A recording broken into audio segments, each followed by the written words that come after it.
इस समय Bharat G20 summit को होस्ट कर रहा है। इससे जुड़े आयोजन देश के हर राज्य में, हर हिस्से में हो रहे हैं। हमने इन आयोजनों को वेन्यू तय करते समय कभी ये नहीं सोचा कि किस राज्य में कौन सी पार्टी की सरकार है। कोरोना के समय भी मैंने लगातार सभी राज्यों के मुख्यमंत्रियों के साथ व्यक्तिगत संवाद किया, मीटिंग की। कौन मुख्यमंत्री किस पार्टी का है, ये विचार कभी हमारे बीच नहीं आया। इसी तरह आप उन दिनों को भी याद करिए जब भाषा, लैंग्वेज लोगों को बांटने के एक टूल के तौर पर इस्तेमाल होती थी। लेकिन एनडीए सरकार की सोच देखिए। एनडीए सरकार ने मातृभाषा को बल देना शुरू किया और आज भाषाओं के माध्यम से, मातृभाषा के माध्यम से मेरे युवा डॉक्टर और इंजीनियर बने, इसका अवसर देने का जरिया भाषा बन रही है। हमने हमारी विरासत को, धरोहरों को ग्लोबल बनाने के लिए लगातार प्रयास किए हैं। यहां पर कई हमारे साथियों ने इसका उल्लेख किया। आज योग वैश्विक एकता का एक माध्यम बन गया है। आज मिलेट्स एक ग्लोबल ट्रेंड बन रहा है। श्री अन्न की चर्चा हो रही है और इसका लाभ हमारे हर क्षेत्र के छोटे छोटे किसानों को मिल रहा है। हम देश के लोगों को जोड़ते हैं, वो देश के लोगों को तोड़ते हैं। साथियों, विपक्ष के लोग जिस गलती को बार बार दोहरा रहे हैं वो है देश के सामान्य मानवीय की समझदारी को वे लोग अंडर एस्टिमेट करते हैं। लेकिन देश की जनता सब कुछ खुली आंखों से देख भी रही है और समझ भी रही है। जनता देख रही है कि ये पार्टियों क्यों इकट्ठा हो रही है। जनता ये भी जान रही है कि वो कौन सा ग्लू है, गोंद है जो इन लोगों को, इन पार्टियों को जोड़ रहा है। किस तरह छोटे छोटे स्वार्थ के लिए मूल्यों और सिद्धांतों से समझौता किया जा रहा है। लोग देख रहे हैं कि केरल में लेफ्ट और कांग्रेस एक दूसरे के खून के प्यासे हैं, लेकिन बेंगलुरु में दोनों पार्टियों के नेता हाथ में हाथ डालकर मुस्कुरा रहे हैं।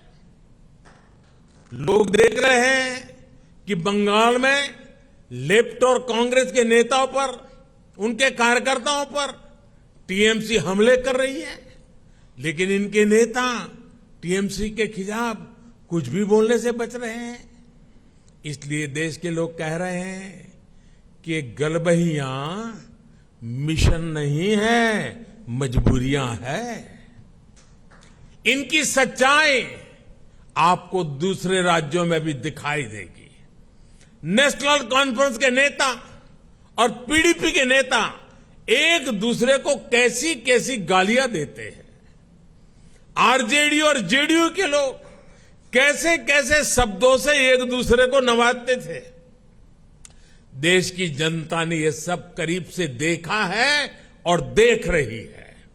इसलिए इनकी नुरा कुश्ती हो या मजबूरी की दोस्ती, इसकी हकीकत 140 करोड़ देशवासियों के सामने आ चुकी है। साथियों, अपने राजनीतिक स्वार्थ के लिए ये लोग पास पास तो आ सकते हैं, लेकिन साथ नहीं आ सकते। इन्हें अपने कार्यकर्ताओं की भी परवाह नहीं है। ये अपने कार्यकर्ताओं से उम्मीद करते हैं कि जीवन भर जिसका विरोध किया उसका अचानक सत्कार करने लगे। अब ऐसे में इन दलों का कार्यकर्ता खुद भ्रमित है कि करे तो क्या करे।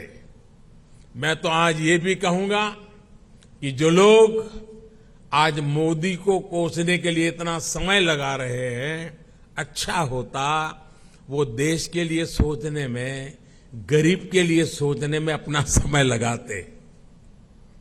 हम उनके लिए सिर्फ प्रार्थना ही कर सकते हैं। साथियों, 24 का चुनाव बहुत दूर नहीं है। देश के लोग मन बना चुके हैं कि तीसरी बार फिर एनडीए को ही अवसर देना है।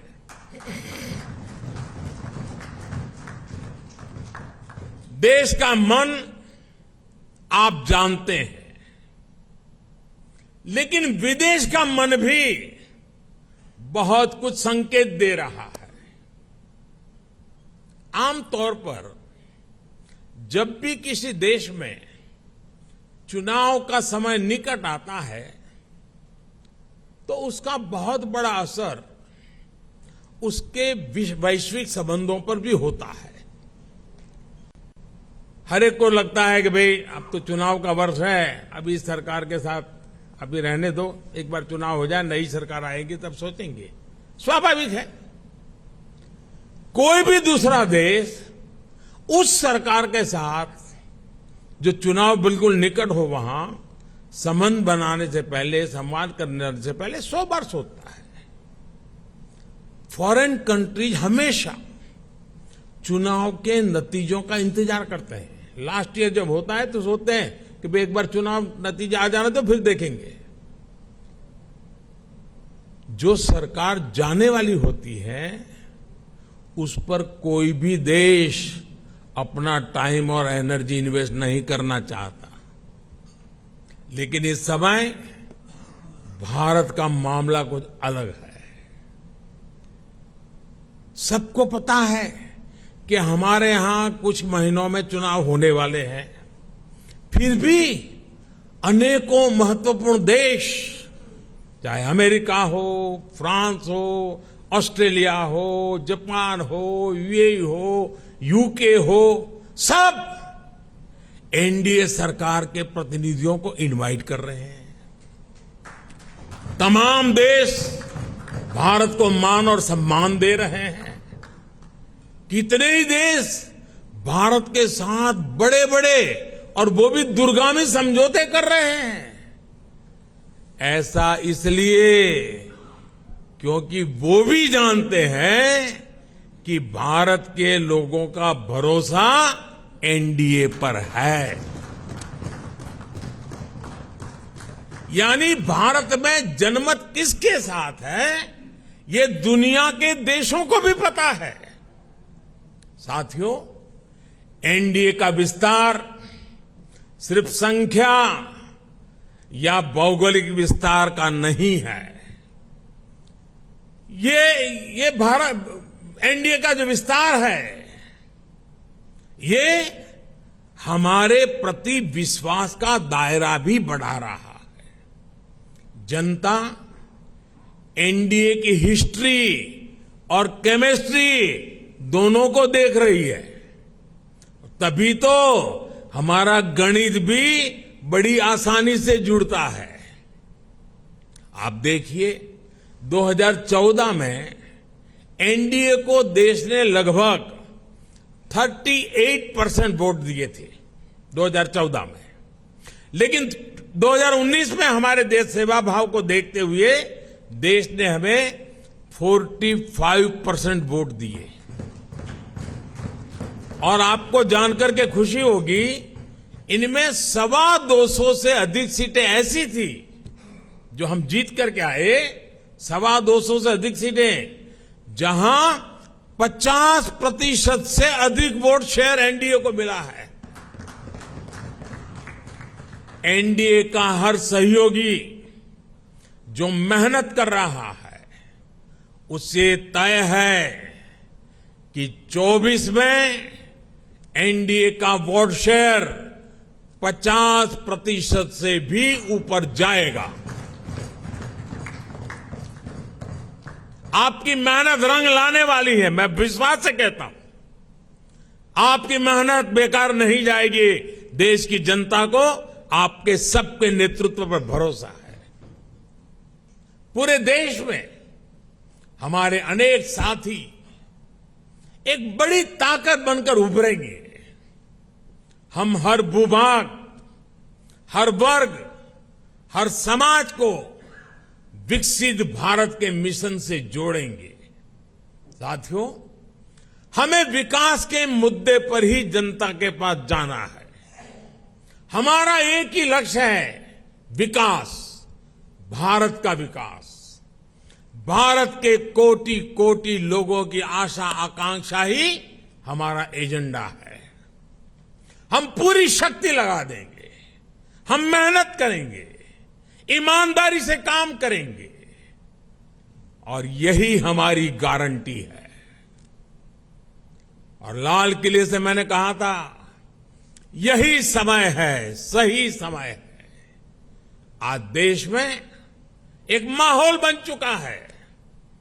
देश का आत्मसम्मान और आत्मविश्वास आज अभूतपूर्व ऊंचाई पर है।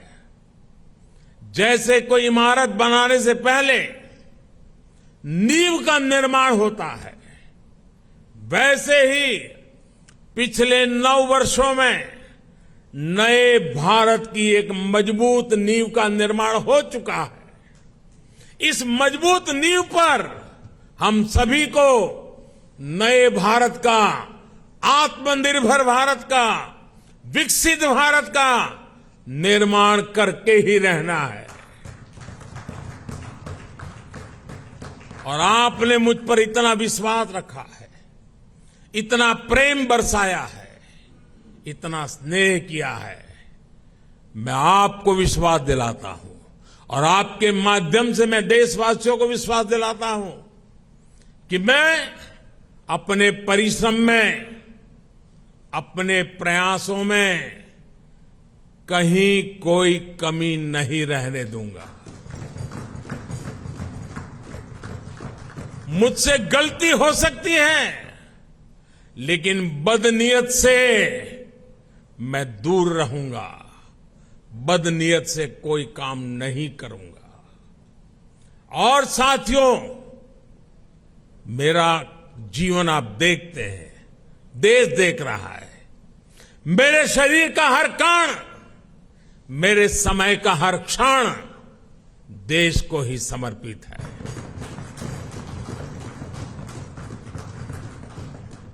आपका ये विश्वास, आपके ये आशीर्वाद, ये मेरी ऊर्जा है। और साथियों, आप सब कह रहे थे कि 2014 में देश की इकोनॉमी 10वें नंबर पर थी, आज 5वें नंबर पहुंची है। और मैं आपको विश्वास दिलाता हूं, एनडीए के तीसरे टर्म में इस देश की इकोनॉमी दुनिया में तीसरे नंबर पर होके रहेगी। हर सपने संकल्प है और हर संकल्प सिद्धि के लिए हम जी जान से जुटे हुए लोग हैं, समर्पित भाव से जुटे हुए लोग हैं। और आज जिस उमंग और उत्साह से आपको एक एक की बात जो मैंने सुनी, मेरे लिए भी बड़े प्रेरक थी, उत्साहवर्धक थी। आपका विश्वास, विजय का विश्वास, जन सामान्य की सोच को बखूबी व्यक्त करने का आपका तरीका वाकई प्रभावित करने वाला था। मैं मानता हूं कि 25 साल की यात्रा की आज की ये महत्वपूर्ण बैठक, 25 साल बाद देश जब 100 साल की आजादी मनाएगा, हमारे सामने भी 25 साल का नक्शा है। दोस्तों, देश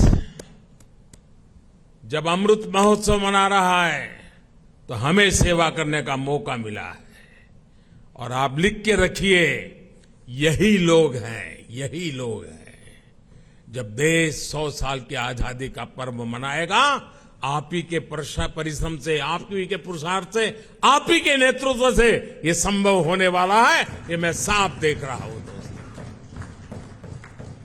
इस विश्वास के साथ मैं फिर एक बार आप सभी का इस बैठक में आने के लिए, एनडीए को सशक्त करने के लिए मैं हृदय से बहुत आभार व्यक्त करता हूं। जो सुझाव आए हैं, उन सुझाव को नड्डा जी और उनकी टीम जरूर उसको पूरा करेगी। साथियों, पिछले 9 साल में मेरी व्यस्तता के कारण शायद कभी आप में से किसी ने संपर्क करने का प्रयास किया हो और मैं न कर पाया हूं। हो सकता है इस 9 साल में मेरे प्रवास के दरमियान शायद एसपीजी सिक्योरिटी का कारण आपको उचित स्थान न मिला हो सकता है किसी इनविटेशन कार्ड में आपका नाम रह गया हो।